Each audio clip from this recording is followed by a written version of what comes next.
Hey guys, what's up? This is MODiFiEDZ here. You guys know what my grill knife is, right? It's a Hinderer, of course. Hinderer what? Hinderer Spanto, 3.5 inch. This is my favorite grill knife right here. Very awesome knife. Smoothest Hinderer I've ever seen, actually. Barely flick it open, flies out. Disengage it, actually closes under the weight of the blade very easily. You got no side to side, no up and down play at all. Very comfortable. Jimping on the flipper is extremely sharp. You can actually cut yourself on that. Just the way I like it, because you just barely flick it or put your finger on it and it grabs the meat of your finger. It's like sandpaper. But it's missing something though. It's very lonely, and so I had to find a friend for it. I actually found its brother. Its brother is a 3-inch Spanto flipper, hand ground by Rick Hinderer himself. Now this is the older ones, satin blade. Doesn't have the logo on it, which is preferred. Do not like the new logos, they clutter up the blade. Very unnecessary. I mean, the logos are only there to prevent knockoffs from being sold as the real genuine Hinderer. But anyways, first thing I did when I got this was take it apart. Anodized pocket clip blue. This is at 26 volts. And the pocket clip screws, as you see, are like a red or bronze color. Now those were heat anodized after I mirror polished them, because I mirror polished the screws and then I heat anodized them, so you got that really nice look to it. So you got blue and bronze together. Let me know what you guys think about that. And I also polished all the hardware, like the pivot, the stop pin screws, and the stop pin inside there itself, and the standoff, and the pivot on this side, also polished. Now this knife is very needs some break-in. Not as smooth as my 3.5 inch. You have to give it a really good flick in order for it to open, because it's, I mean, literally only been opened a dozen times. And you can tell just by the wear on where the detent ball slides on the blade. There's like no wear at all on there yet.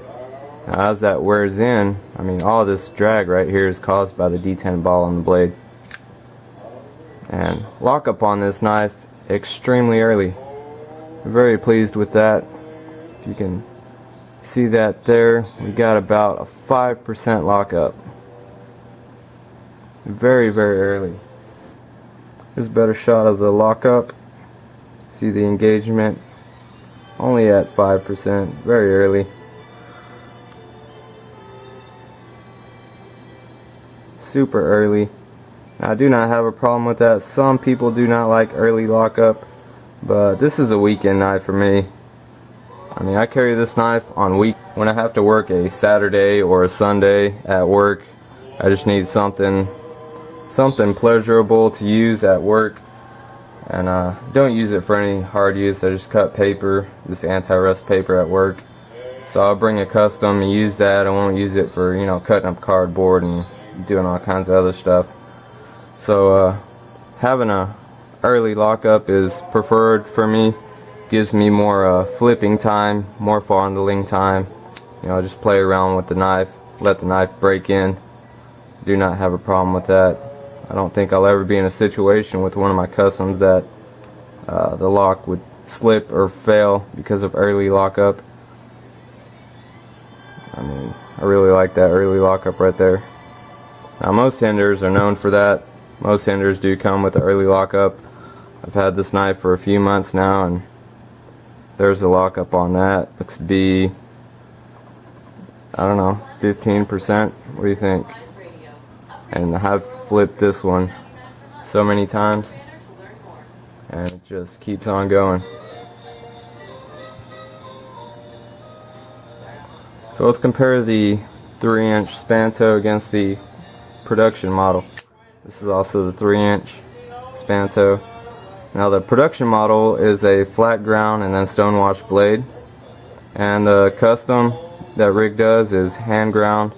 It's a hollow grind, so you have a satin finish on the ground part there, and then you have on the flat parts of the blade it's brushed going that way. Same with the spine of the blade, and then you got the swedge that was ground also.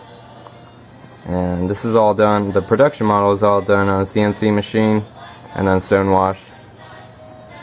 Let's compare the blade thickness and tip strength. Looks to be about the same to me, exactly the same. Now the main difference you're gonna, besides looks, is gonna be cutting performance. The custom is gonna cut much better than the production models. The production models, the blade is real thick. It's a very steep, flat ground blade, and the shoulder behind the cutting edge is very thick. I think it's about 1 millimeter thick. And for comparison, say Amnamzan is about 0.7 millimeters thick, and this is about 1 millimeter thick. Some places it's more than 1 millimeter. Cutting edge behind this one is 0.6 millimeters, so very thin behind the cutting edge. So it's going to cut very well, very well. But yet you have a really thick blade, so there's not going to be any flex or bending in this blade. And the tip, very obtuse tip. So if you needed to pry, if you're in a situation where you needed to pry, this knife could very well handle that. Now the 3-inch model is very small and petite, and it fits my hand very well. Really do like it. Very comfortable in this grip, both grips. And when it's in your pocket, it's just really thin, barely noticeable at all. Very small footprint. And the 3.5 inch is a little bit bigger and heavier. It's more beefy, but this one can definitely handle anything you throw at it. But you also notice it's in your pocket, and when you pull it out, it's a little scarier to some people, non-knife people. 3 inches, perfect though. If you get scared of this, then something's wrong with you. But let's compare the 3 and 3.5 inch blade thickness and tip. Look to be, I mean, the 3.5 inch is going to be slightly thicker, but the tip strength, tip angle, looks to be about the same. So as far as prying, both of these are going to be the same. So you're not losing anything on the 3 inch, except for a little bit of blade thickness. There's a size comparison for you, both of these knives. The grind was done very well, exceptionally well by Rick. Very pleased with how he did the grind. I do not see any mistakes. One of the good things about these customs is you can tell they were hand ground because they're not perfectly symmetrical. I mean, if you really look at it real hard, you can see that the grinds do not match up perfectly, but done very well, very professionally. He's got a lot of experience in this, so he does do them very good, but you can tell that they aren't perfect. I mean, if you look at the production models, you can tell they're, very symmetrical, very perfect. I mean, it's done by machine. Let's do a quick comparison of the 3.5 inch. Got the 3.5 inch production, Gen 4 Spanto. Do a quick look at the grind. Again, the 3.5 inch custom is going to slice much better, just because of the hollow grind, how thin that edge is. You got same blade thickness. The tip strength, though, looks to be more beefy on the production model. Yep.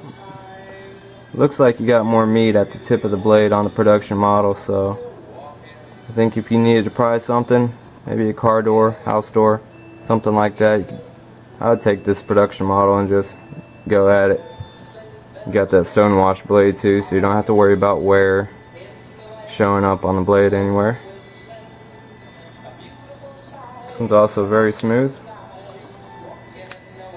Perfect detent, but still needs a little work. See, got a little bit of side-to-side movement. This blade just falls down. This one's tight in there, much tighter.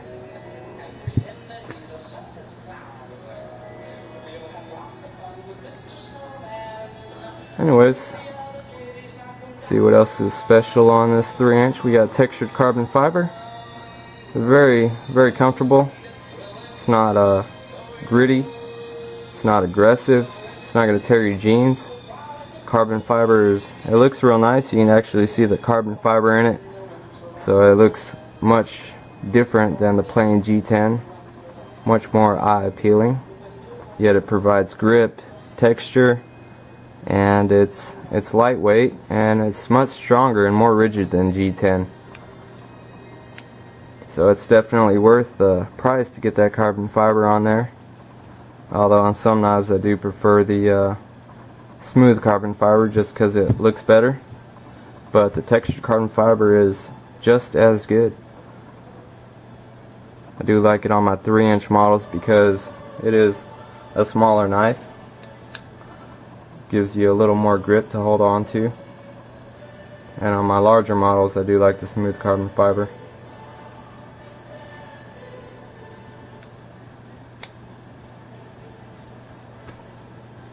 As you can see here, I got a signed Hinderer box for the knife.